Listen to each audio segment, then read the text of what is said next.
ഈശോയിൽ സ്നേഹമുള്ളവരെ, മുഖ്യദൂതന്മാരുടെ തിരുനാളിൻ്റെ വിശുദ്ധ മിഖായേലിൻ്റെയും വിശുദ്ധ ഗബ്രിയേലിൻ്റെയും വിശുദ്ധ റാഫേലിൻ്റെയും തിരുനാളിൻ്റെ ആശംസകൾ നേരുകയാണ്. നമുക്ക് ഇവരോട് നല്ല പരിചയമുണ്ട്. നമുക്ക് അറിഞ്ഞോ അറിയാതെയും മാലാഖമാരോട് പ്രാർത്ഥിക്കുന്നവരുണ്ട്. അത് യാഥാർത്ഥ്യമാണ്, സത്യമായിട്ടുള്ളൊരു കാര്യമാണ് മാലാഖമാരുടെ സാന്നിധ്യം. സങ്കീർത്തനം 91 നമ്മുടെ വീട്ടിൽ പ്രാർത്ഥിക്കുന്നവരാണ്. അതിൽ നമ്മൾ പ്രാർത്ഥിക്കുന്ന വരികളാണ് 11-12 വചനം. സങ്കീർത്തനം 91 11-12 വചനം. നിൻ്റെ വഴികളിൽ നിന്നെ കാത്തുപാലിക്കാൻ അവിടുന്ന് നിൻ്റെ ദൂതന്മാരോട് കൽപ്പിക്കും, നിൻ്റെ പാദം കല്ലിൽ തട്ടാതിരിക്കാൻ അവർ നിന്നെ കൈകളിൽ വഹിച്ചുകൊള്ളും. എല്ലാവരും തന്നെ വായിക്കുന്നതാണ് കുടുംബത്തിൽ. അപ്പം നമ്മൾ അറിഞ്ഞുകൊണ്ടാണോ ഇത് പറയുന്നതെന്നറിയില്ല. അറിഞ്ഞുകൊണ്ടാണെങ്കിൽ വളരെ അർത്ഥവത്താണ്, നമുക്കത് ഉപകാരപ്രദമാണ്. ഇനി കുഞ്ഞുങ്ങൾക്ക് പഠിക്കാവുന്ന മറ്റൊരു വചനം കൂടിയാണ്.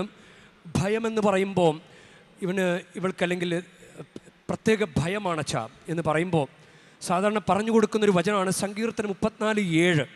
കർത്താവിൻ്റെ ദൂതൻ ദൈവഭക്തരുടെ ചുറ്റും പാളയമടിച്ചവരെ രക്ഷിക്കുന്നു. കർത്താവിൻ്റെ ദൂതൻ ദൈവഭക്തരുടെ ചുറ്റും പാളയമടിച്ചവരെ രക്ഷിക്കുന്നു. അപ്പോൾ ഇത് നമുക്ക് പ്രയോജനപ്പെടുത്താവുന്ന ഒരു കാര്യം. വാഹനം ഓടിക്കുന്നവർക്ക് ഈ വചനങ്ങൾ പഠിക്കുന്നത് നല്ലതാണ്. നിൻ്റെ വഴികളിൽ നിന്നെ കാത്തുപാലിക്കാൻ ദൂതന്മാരോട് കൽപ്പിക്കും, നിൻ്റെ പാദം കല്ലിൽ തട്ടാതിരിക്കാൻ അവർ നിന്നെ കൈകളിൽ വഹിച്ചുകൊള്ളും. സങ്കീർത്തനം 91 11-12 വചനങ്ങളുടെ അഭിഷേക ശക്തിയാൽ ഈ വാഹനം ഓടിക്കുമ്പോൾ എനിക്ക് ശക്തമായ ദൈവിക സംരക്ഷണം തരണമേ. സങ്കീർത്തനം 34:7 കർത്താവിൻ്റെ ദൂതൻ ദൈവഭക്തരുടെ ചുറ്റും പാളയമടിച്ച് അവർ രക്ഷിക്കുന്നു. ഈ വചനത്തിൻ്റെ അഭിഷേക ശക്തിയാൽ എൻ്റെ വാഹനത്തിന് ചുറ്റും, നിരത്തുകളിൽ ഓടിക്കുന്ന മറ്റു വാഹനങ്ങളുടെ ചുറ്റും മാലാഖമാരുടെ അകമ്പടി നൽകി സംരക്ഷിക്കണമേ. ഇങ്ങനെ പ്രാർത്ഥിക്കാവുന്ന നല്ല വചനം. നമുക്കപ്പോൾ കൂടുതൽ മാലാഖമാരെക്കുറിച്ചുള്ളൊരു അവയർനെസ് എപ്പോഴും നിലനിർത്താനായിട്ട് സാധിക്കും. ഒരിടത്ത് വായിച്ചത് ഇങ്ങനെയാണ്, AD 530 മാലാഖമാരുടെ തിരുനാൾ സഭയിൽ ആരംഭിച്ചതെന്ന് മനസ്സിലാക്കിയാൽ 9 ഗണം മാലാഖമാരുണ്ട്. അതിൽ രണ്ടാമത്തെ ഗണമാണ് മുഖ്യദൂതന്മാർ. നിങ്ങളൊരു പക്ഷേ കേട്ടിട്ടുണ്ടാകാം, ഒരു പാട്ടിൻ്റെ വരികളിൽ അത് എഴുതി ചേർത്തിട്ടുണ്ട്. ക്രോവേന്മാരെ സ്രാപ്പേന്മാരെ ജ്ഞാനാധികരെ, ഭദ്രാസനരെ അധികാരികളെ താത്വികന്മാരെ. ക്രോവേന്മാരെ സ്രാപ്പേന്മാരെ ജ്ഞാനാധികരെ, ഭദ്രാസനരെ അധികാരികളെ താത്വികന്മാരെ, ബലവാന്മാരെ മുഖ്യദൂതരെ ദൈവദൂതഗണമേ. 9 സംരക്ഷയ്ക്കായി ശുശ്രൂഷയ്ക്കായി വേഗം വരേണമേ. ഈ പാട്ട് പഠിച്ച് ഈ 9 ഗണം പഠിക്കാൻ എളുപ്പം. അതിൻ്റെ തുടക്കം ഇങ്ങനെ, മാലാഖേ മാലാഖേ എൻ്റെ കാവൽ മാലാഖേ, സംരക്ഷയ്ക്കായി ശുശ്രൂഷയ്ക്കായി വേഗം വരേണമേ. അപ്പോൾ ഇങ്ങനെ 9 ഗണം മാലാഖമാരുണ്ട് എന്ന് സഭ നമ്മളെ പഠിപ്പിക്കുകയാണ്. അതിൽ മിഖായേൽ മാലാഖ ഇന്ന് നമ്മൾ ധ്യാനിക്കുമ്പോൾ ആ പേരിൻ്റെ അർത്ഥം ദൈവം സംരക്ഷിക്കാൻ, ദൈവത്തെ പോലെ ആരുണ്ട് എന്നാണ്. ദൈവത്തെ പോലെ ആരുണ്ട്, അതാണ് യഥാർത്ഥത്തിൽ അതിൻ്റെ അർത്ഥം. ഈ മിഖായേൽ മാലാഖയുടെ ദൗത്യം സംരക്ഷണമാണ്. സംരക്ഷണം, നമ്മളെ സംരക്ഷിക്കുക, രാജ്യങ്ങളെ സംരക്ഷിക്കുക. പല രാജ്യങ്ങളും മിഖായേൽ മാലാഖയെ അവരുടെ മധ്യസ്ഥനായിട്ട് അവർ വണങ്ങുന്നുണ്ട്. നമ്മുടെ വീടിൻ്റെ വാതിക്കൽ തന്നെ മിഖായേൽ മാലാഖയുടെ ഫോട്ടോ വയ്ക്കാറുണ്ട്. ഈ വീടിന് സംരക്ഷണം നൽകണമേ. ഇനി ഗബ്രിയേൽ മാലാഖ യഥാർത്ഥത്തിൽ സന്ദേശമയക്കുന്ന മാലാഖയാണ്. തപാൽ ഉദ്യോഗസ്ഥരുടെ മധ്യസ്ഥനാണ്. അത് സമാശ്വാസം നൽകുന്ന മാലാഖ കൂടിയാണ്. ദൈവത്തിൻ്റെ ശക്തൻ എന്നാണ് അതിൻ്റെ അർത്ഥം. ഇങ്ങനെ ഗബ്രിയേൽ മാലാഖയാണല്ലോ മറിയത്തിന്, സക്കറിയായ്ക്കൊക്കെ ദൈവത്തിൻ്റെ വെളിപാട് അവരെ അറിയിച്ചത്.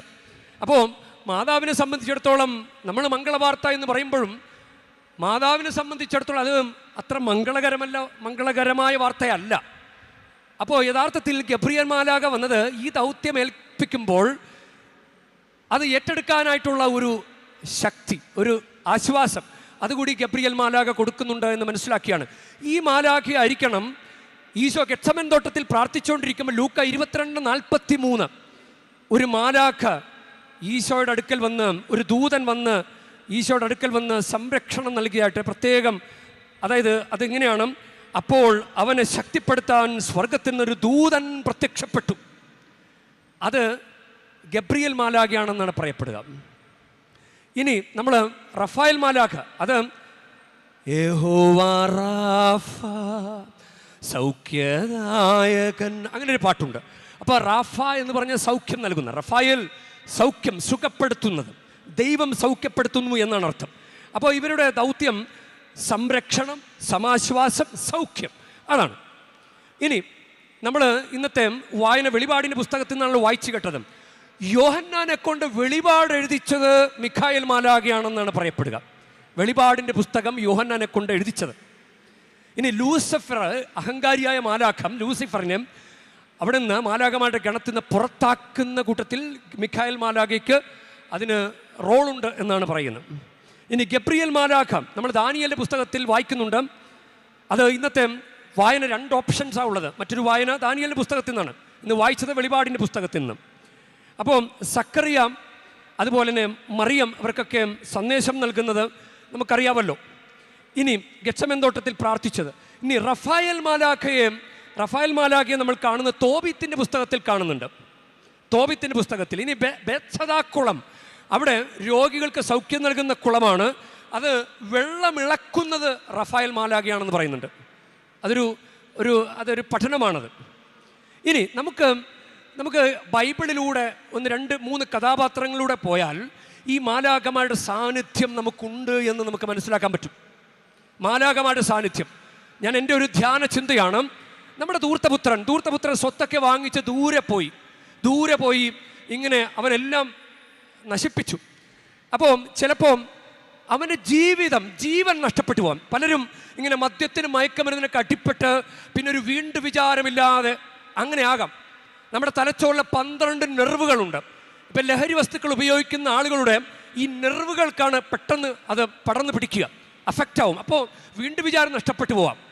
അപ്പോൾ ഈ ധൂർത്തപുത്രനെ ഇങ്ങനെ വീട്ടിൽ നിന്ന് അകന്നു പോയിട്ടും ഒരു ദൈവിക സംരക്ഷണം കൊടുത്തത് മിഖായേൽ മാലാഖയായിരിക്കും. ഇനി പന്നിക്കൂട്ടി കിടക്കുമ്പോൾ വീട്ടിൽ നിന്ന് വന്ന് വിളിക്കാൻ ആരാ ഉള്ളത്? ആരെങ്കിലും വന്ന് വിളിച്ചോ? ഇനി പന്നിക്കൂട്ടിൽ നിന്ന് നമ്മൾ ആടുജീവിതം സിനിമ കണ്ടതല്ലേ, അവിടെ ആടുജീവിതത്തിലെ കഥാപാത്രത്തെ സഹായിക്കാൻ മറ്റു പലരും ഉണ്ട്. പക്ഷേ പന്നിക്കൂട്ടി കിടക്കുന്ന ഇവനെ എടാ വീട്ടിൽ പോടാ എന്ന് പറയാൻ ആരുമില്ല. അപ്പോൾ ആരാണ് സഹായിച്ചത്? ദൈവത്തിന് സന്ദേശം കൊടുത്തത് ആരാ? ലൂക്ക 15:17. അപ്പോൾ അവന് സുബോധമുണ്ടായി. അപ്പോൾ അതാണ് ഗബ്രിയേൽ മാലാഖയുടെ ഒരു സാന്നിധ്യം അവിടെ നമുക്ക് കാണാൻ സാധിക്കും. ഇനി വീട്ടിൽ വന്നു കഴിഞ്ഞപ്പോൾ മൂത്ത മകൻ ഇങ്ങനെ പെരുവിർത്തോണ്ടിരിക്കുക. വേണമെങ്കിൽ ഇവന് അതിന് മറുപടിയൊക്കെ കൊടുക്കാം. നമ്മളാണെങ്കിൽ അപ്പൻ നല്ല പൊന്നുപോലെ സ്വീകരിച്ചു, വസ്ത്രമൊക്കെ കൊടുത്തു, മോതിരമൊക്കെ കൊടുത്തു, അല്ല അടിപൊളിയായിട്ട് സ്വീകരിച്ചു കഴിഞ്ഞപ്പോഴാണ് മൂത്ത മകൻ്റെ വരവ്. മൂത്ത മകൻ ഇങ്ങനെ പെരുവിർത്തോണ്ടിരിക്കുക.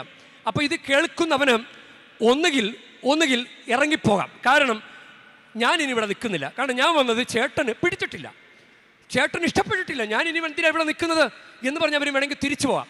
അല്ലെങ്കിൽ അവന് മറുപടി പറയാം, നീ പോടാ, ഞാൻ വന്നത് അത് വരികയും ചെയ്യും പോവുകയും ചെയ്യും, നീ ആരാ അത് ചോദിക്കാൻ? ഞാൻ വന്നത് അപ്പന് കുഴപ്പമില്ലല്ലോ, നിനക്ക് പിന്നെ എന്താ കുഴപ്പം എന്ന് വേണമെങ്കിൽ ചോദിക്കാം. ഇങ്ങനൊരു മറുപടി ഒന്നും ഈ ധൂർത്തപുത്രൻ ഇളയ മകൻ പറയുന്നില്ല. അത് ആന്തരിക സൗഖ്യമാണ്. അവിടെ ഒരു റഫായേൽ മാലാഖയുടെ സാന്നിധ്യം നമുക്ക് കാണാൻ സാധിക്കും.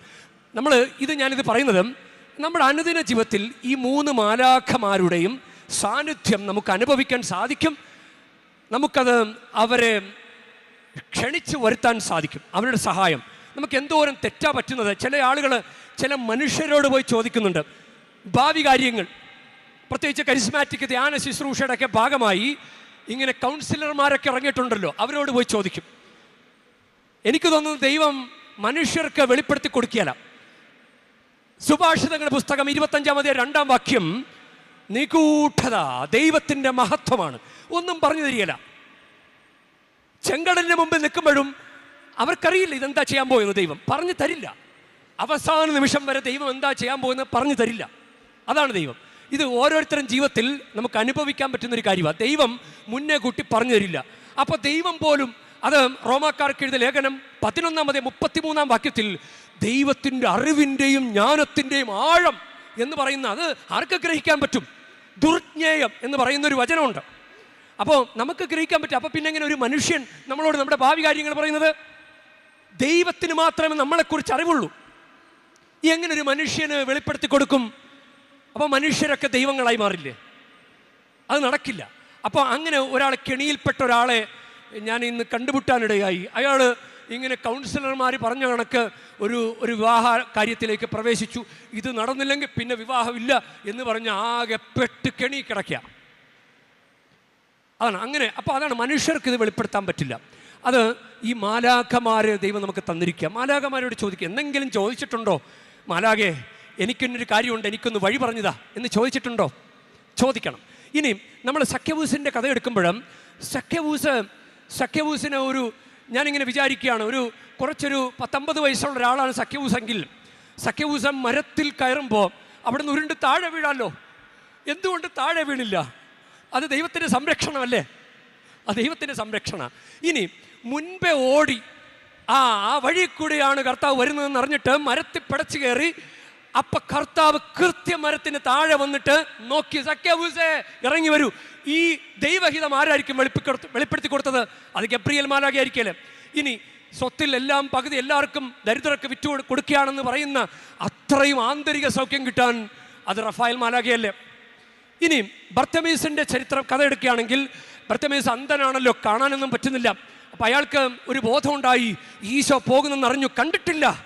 കണ്ടിട്ടില്ല. നമ്മളാണ് കുറച്ചുകൂടി ഭാഗ്യവാന്മാർ. പരിശുദ്ധ കുർബാനയിൽ അപ്പത്തിൽ ഈശോയെ കാണുന്നില്ലേ? ആ ബർത്തമീസ് ഒന്നും കണ്ടിട്ടില്ല. എന്നിട്ട് ഒരറിവുണ്ടായി, ഈശോ പോകുന്നു. ഈ അറിവ് ആരാ പറഞ്ഞു കൊടുത്തത്? അത് ഗബ്രിയേൽ മാലാഖ ആയിരിക്കല്ലേ.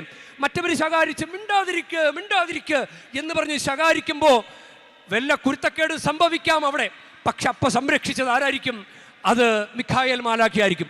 ഇനി ഈശോ വന്നിട്ട് ഈശോ ഒരു ക്രമീകരണം കൊടുക്കും. വേറെ ആളുകൾ വന്ന് അവനെ വിളിക്കും, ഭയപ്പെടണ്ട, യേശു നിന്നെ വിളിക്കുന്നു എന്ന് പറയുന്ന ചിലർ ആ കൂട്ടത്തിലുണ്ട്. അത് ദൈവത്തിൻ്റെ ക്രമീകരണമാണ്. ഈശോ വന്നിട്ട് ചോദിക്കും, മകനെ, ഞാൻ നിനക്ക് എന്ത് ചെയ്തു തരണമെന്നാണ് നീ ആഗ്രഹിക്കുന്നത്?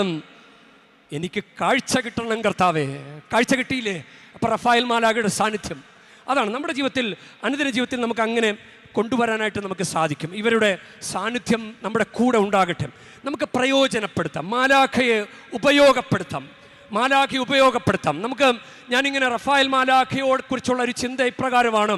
നമുക്ക് പുറപ്പാട് 15:26 ഒരു വചനമുണ്ട്, ഞാൻ നിന്നെ സുഖപ്പെടുത്തുന്ന കർത്താവാണ്. ഈ കൂട്ടത്തിൽ പലർക്കും രോഗമുള്ളവരുണ്ട്, രോഗികളായിട്ടുള്ളവരുണ്ട്, ആശുപത്രിയിൽ കഴിയുന്നവരുണ്ട്, ICUയിൽ കഴിയുന്നവരുണ്ട്. നിങ്ങൾക്കിപ്പോൾ ഈ നിമിഷം ഈ റഫായേൽ മാലാഖ ആശുപത്രിയിലേക്ക് പോകാൻ പറയാം. കുമ്പസാരിച്ച് കുർബാന സ്വീകരിച്ച് കത്തോലിക്ക വിശ്വാസത്തോട് ചേർന്ന് നിൽക്കുന്ന ഒരു ദൈവ പൈതലിന് മാലാഖമാരോട് കൽപ്പിക്കാൻ സാധിക്കും, ഓ റഫായേൽ മാലാഖേ, പോകൂ ആശുപത്രിയിലേക്ക്. എന്നിട്ട് എൻ്റെ അപ്പനാണ് ആശുപത്രി കിടക്കുന്നത്, എൻ്റെ അപ്പൻ്റെ ചെവിയിൽ പറയ്, ഈ വചനദൂത്, ഞാൻ നിന്നെ സുഖപ്പെടുത്തുന്ന കർത്താവാണ്. പുറപ്പാട് 15:26 ആവർത്തിച്ച് പറയണമേ. അത് കേട്ട് എൻ്റെ അപ്പൻ സൗഖ്യം പ്രാപിക്കട്ടെ. സുന്ദരമായൊരു പ്രയോഗമല്ലേ, ഒരു രീതിയല്ലേ, ഒരു ജീവിത ശൈലിയല്ലേ. ഇതുപോലെ മാലാഖമാരെ പ്രയോജനപ്പെടുത്തണം. സ്വർഗം നമുക്ക് തന്നിരിക്കുക. നമ്മൾ പ്രയോജനപ്പെടുത്തുന്ന എന്തൊക്കെയാ? നമ്മുടെ വിശ്വാസ പരിശീലകർ, അച്ഛന്മാർ, മത അധ്യാപകർ, നമ്മുടെ മുതിർന്ന മാതാപിതാക്കളൊക്കെ നമുക്ക് തന്ന, സഭയിലൂടെ തന്ന, പള്ളിപ്പോണം, ഞായറാഴ്ച ആചരണം, കുമ്പസാരം, കുർബാന സ്വീകരണം, ഇതൊക്കെ തന്ന് പരിശീലിപ്പിച്ചിട്ട് നമ്മൾ നല്ല സുന്ദരമായിട്ട് കുടുംബ പ്രാർത്ഥനയൊക്കെ നടത്തി എല്ലാം ചെയ്ത് അങ്ങനെ ജീവിച്ച് വരുമ്പോൾ നമ്മൾ പല സ്ഥലങ്ങളിലും പോയി ദുരാചാരങ്ങൾ ചെയ്യുന്നു. മാലാഖയെ വിളിക്കുന്നതിന് പകരം ചരട് കെട്ടുന്നു. മാലാഖയെ വിളിക്കുന്നതിന് പകരം തോബിത്തിൻ്റെ പുസ്തകത്തിൽ കല്യാണാലോചനയുമായിട്ട് ബന്ധപ്പെട്ടാണ് റഫായേൽ മാലാഖയുടെ സാന്നിധ്യം കിടക്കുന്നത്. നമ്മൾ ഈ മാലാഖയെ വിളിക്കുന്നതിന്, സ്വർഗം തന്നിരിക്കുന്ന ഈ ഒരു സംവിധാനം ഉപയോഗിക്കുന്നതിന് പകരം ഭൂമിയിലെ വെറും മനുഷ്യർ, നമ്മുടെ വിശ്വാസ പരിശീലകർ പോലുമല്ല അവരുടെ വാക്കുകൾ, വഴിയിൽ നിൽക്കുന്നവരുടെ വാക്കുകൾ കേട്ടിട്ടാണോ നമ്മൾ ജീവിക്കുന്നത്? സ്വർഗം നമുക്ക് സഭ തന്നിട്ടുണ്ട്, സഭയിലൂടെ പരിശീലകരെ തന്നിട്ടുണ്ട്, സ്വർഗത്തിൻ്റെ ദൂതന്മാരെ തന്നിട്ടുണ്ട്. എന്നിട്ട് നമ്മളത് പ്രയോജനപ്പെടുത്തില്ല, മണ്ടത്തരമായി പോയില്ലേ? പല അവസരങ്ങളിലും മാലാഖയെ സങ്കടപ്പെടുത്തിയില്ലേ? കളഞ്ഞില്ലേ? 19 വയസ്സുള്ള ഒരാളുടെ ജീവിതത്തിൽ 50 വർഷം വെറുതെ പോയില്ലേ? മാലാഖയെ പ്രയോജനപ്പെടുത്തൂ. അങ്ങനൊരു ദൈവിക ചിന്ത ഇന്ന് നമുക്കുണ്ടാകട്ടെ. കൂടെയുള്ള മാലാഖയെ സങ്കടപ്പെടുത്താതെ. ഇപ്പോൾ ബർമൂടയിട്ടൊക്കെയാണല്ലോ പള്ളി വരുന്നത്. മാലാഖയ്ക്ക് സങ്കടവും. ദൈവസ്തുതി പാടാൻ വരുന്ന മാലാഖ അടിപൊളിയായിട്ടാണ് നിൽക്കുന്നത്.